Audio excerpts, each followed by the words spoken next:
अस्सलाम वालेकुम। मैं हूं हर्बलिस्ट मोहम्मद अली। आज मैं आपको हेपेटाइटिस जैसे मूजी मर्ज़ के बारे में बताना चाहूँगा।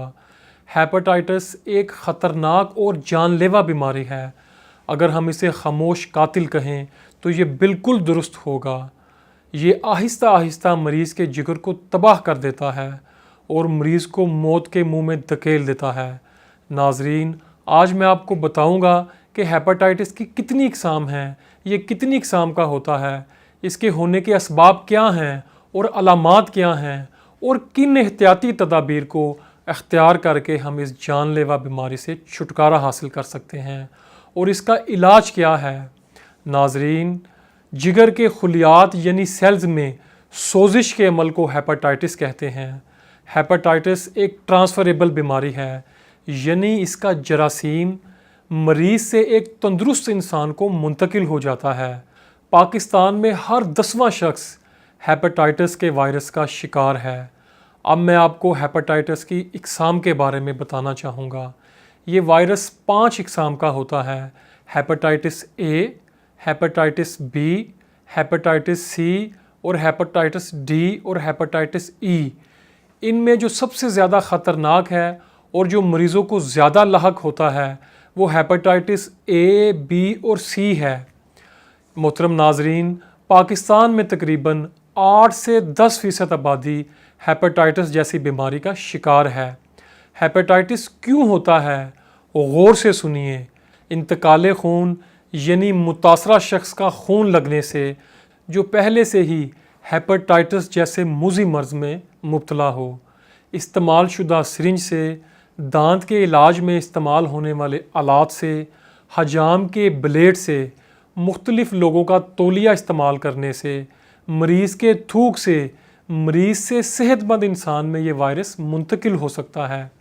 अब मैं आपको हेपेटाइटिस की अलामात के बारे में बताना चाहूँगा। हेपेटाइटिस की मौजूदगी में मरीज़ के पेट में दर्द महसूस होता है, उल्टियाँ आती हैं, लूज़ मोशन के साथ जिस्म में कमज़ोरी हो जाती है, भूख ख़त्म हो जाती है, तबीयत में बेचैनी सी रहती है, दिल घबराता है, हर वक्त थकावट रहती है, खुश्क खांसी होती है, पेट या फेफड़ों में पानी पड़ जाता है, मैदा और आंतों में ख़राबी हो जाती है, गुनूदगी की वजह से नींद आती रहती है, अचानक बेहोशी हो जाती है, हाई ब्लड प्रेशर, सर दर्द, चेहरे की रंगत जर्द और सुर्खी माइल हो जाती है और मरीज़ की सेहत बहुत तेज़ी से ख़राब होने लगती है। हेपेटाइटिस के इलाज का तमाम तर दारोमदार लेबॉर्ट्री टेस्टों पर होता है। टेस्ट हमेशा किसी अच्छी लेबॉर्ट्री से करवाने चाहिए। मरीज़ के इलाज से पहले LFT और HCV एलिज़ा टेस्ट ज़रूर करवाने चाहिए। इसके साथ साथ अब मैं आपको हेपेटाइटिस के इलाज के बारे में बताना चाहूँगा। हेपेटाइटिस में इजाफे की अहम वजह, अब तक इस बीमारी के बारे में तिब्बे मगरिब कोई मुस्तकिल और तसल्ली बख्श इलाज पेश नहीं कर सकी सिवाय वैक्सीनेशन के। वैक्सीनेशन क्या है? वैक्सीनेशन हेपेटाइटिस की बीमारी का इलाज बिल्कुल नहीं है, बल्कि बीमारी से पहले बीमारी से बचाव की एहतियाती तदाबीर है। अब एक अहम सवाल ये पैदा होता है कि अगर किसी शख्स को वैक्सीनेशन के टीके ना लगवाए जाएं तो खुदा न खास्ता इसको ये बीमारी हो जाए तो वो क्या करेगा? इस सवाल का जवाब तिब्बे मगरिब में तो तसल्ली बख्श बिल्कुल नहीं मिलता, लेकिन हर्बल ट्रीटमेंट यानी देसी तिब्ब इलाज में इस बीमारी का मुस्तकिल और कामयाब इलाज मौजूद है अल्हम्दुलिल्लाह। हेपेटाइटिस के इलाज के हवाले से हम ये दावा तो नहीं करते, लेकिन हेपेटाइटिस के मरीज़ों को दावत तस्दीक ज़रूर देते हैं कि वो ख़ुद एक बार इस बात की तस्दीक करें कि हमारी बात कहाँ तक दुरुस्त है, यानी इलाज से पहले जिगर का टेस्ट करवाएं और इलाज मुकम्मल होने के बाद या दौरान इलाज किसी अच्छी और काबिल भरोसा लेबॉर्ट्री से LFT टेस्ट करवाएं, जिससे आपको ख़ुद मालूम हो जाएगा कि हमारे इलाज से आपको किस कदर फ़ायदा हुआ है।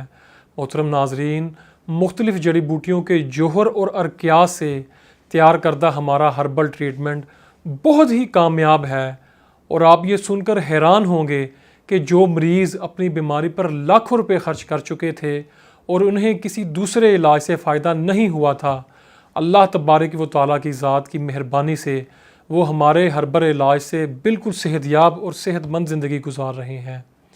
हमने बहुत ही तहकीक के बाद इस तरीका इलाज में ऐसी जड़ी बूटियाँ तजवीज़ की हैं जो हेपेटाइटिस के वायरस को ख़त्म कर देती हैं, लेकिन ये ज़रूरी है कि आप चेकअप के लिए हमारे पास तशरीफ़ लाएं। मेडिसन हर मरीज़ के मर्ज़ के मुताबिक दी जाती है। हर मरीज़ का इलाज अलग-अलग होता है। नौइयत मर्ज़, उम्र, जिन्स, बीमारी का अरसा और जिस्मानी कैफियत अलग-अलग होती है। लिहाजा हर मरीज़ के लिए एक ही जैसी दवाई फ़ायदेमंद नहीं साबित हो सकती। ऐसी सूरत हाल में आप हमारे पास ख़ुद तशरीफ़ लाएं ताकि मर्ज़ के मुताबिक दवा दी जा सके, जिससे ये बीमारी इंशाअल्लाह ताला ठीक हो जाए।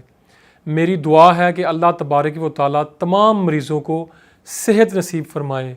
इसी के साथ अपने हर्बलिस्ट मोहम्मद अली को इजाज़त दीजिए। अपना बहुत ख्याल रखिएगा। अल्लाह हाफ़िज़।